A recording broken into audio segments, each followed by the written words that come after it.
తాకట్లో ఉన్న మీ బంగారాన్ని విడిపించి ఆ రోజు ఆన్లైన్ రేటుకి కొంటాం. Sharma gold company. భారత్ పాక్ మధ్య యుద్ధ వాతావరణంపై జమ్మూ కాశ్మీర్ మాజీ సీఎం మెహబూబా తీవ్ర ఆందోళన వ్యక్తం చేశారు. యుద్ధం ఆపాలంటూ ఆమె ఏడుస్తున్నారు. శాంతి కోసం చర్చలు జరపాలని కోరుతున్నారు. ఒక్కసారి ఆమె ఏమన్నారో ఒకసారి విందాం. आखिरकार जम्मू कश्मीर के लोग, हमारे खासकर जो बॉर्डर के लोग, कब तक इस मुसीबत को झेलेंगे? ये कब तक चलेगा? कब तक हमारी माओं की गोदे कब तक ये खाली हो जाएंगी? इस तरह की ये जो जंगी जुनून है दोनों तरफ से, अब तो ये भी हो गया कि दोनों तरफों ने कहा, हमारी तरफ से ये कहा जा रहा है कि हमने वहाँ मिलिटेंट्स के कैंप उड़ा देने थे और वो हमने उड़ा दिए, उनका पर्पस सर्व हो गया। जो बहुत ही वो कहते हैं मेजर्ड हमने एक स्ट्राइक की।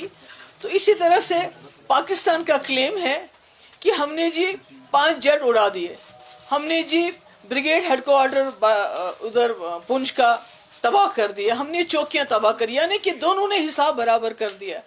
పూర్తి స్థాయి యుద్ధం చేసేందుకు పాకిస్తాన్ ముందుకు రావడం లేదని, భారతదేశం పాకిస్తాన్ మధ్య రాజీ కుదరకపోతే కశ్మీర్లో పరిస్థితి మరింత దిగజారుతుందని ఆమె చెబుతున్నారు. ఉద్రిక్తత ఇలాగే కొనసాగితే ఏ వివాదం ప్రపంచం మొత్తాన్ని ముంచెత్తుతుందని మెహబూబా ముఫ్తీ ఆందోళన వ్యక్తం చేశారు. సైనిక చర్య దేశానికి శాశ్వత పరిష్కారం కాదని, మనం ఈ సమస్యను రాజకీయాల ద్వారా పరిష్కరించుకోవాలన్నారు. ఇందులో రెండు వైపుల నుంచి ప్రజలు చనిపోతున్న విషయాన్ని రెండు దేశాలు దృష్టిలో పెట్టుకోవాలని అన్నారు. భారతదేశం ఒక ఉద్భవిస్తున్న శక్తి, కానీ పాకిస్తాన్ ఆర్థికంగా వెనుకబడింది. దేశాలను విధ్వంసం వైపు నెట్టడం ఇద్దరూ ఆపాలి.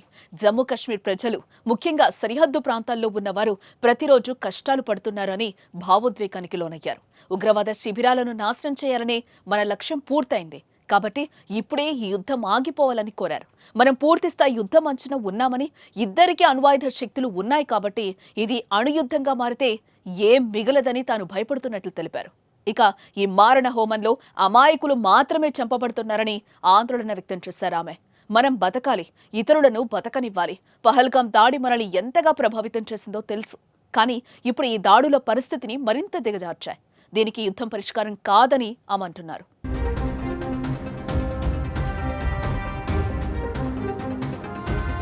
మాజీ సీఎం మెహబూబా యుద్ధమాగాలని కోరుకుంటోంది, కానీ పాక్ మాత్రం భారత్ను రెచ్చగొడుతూనే ఉంది.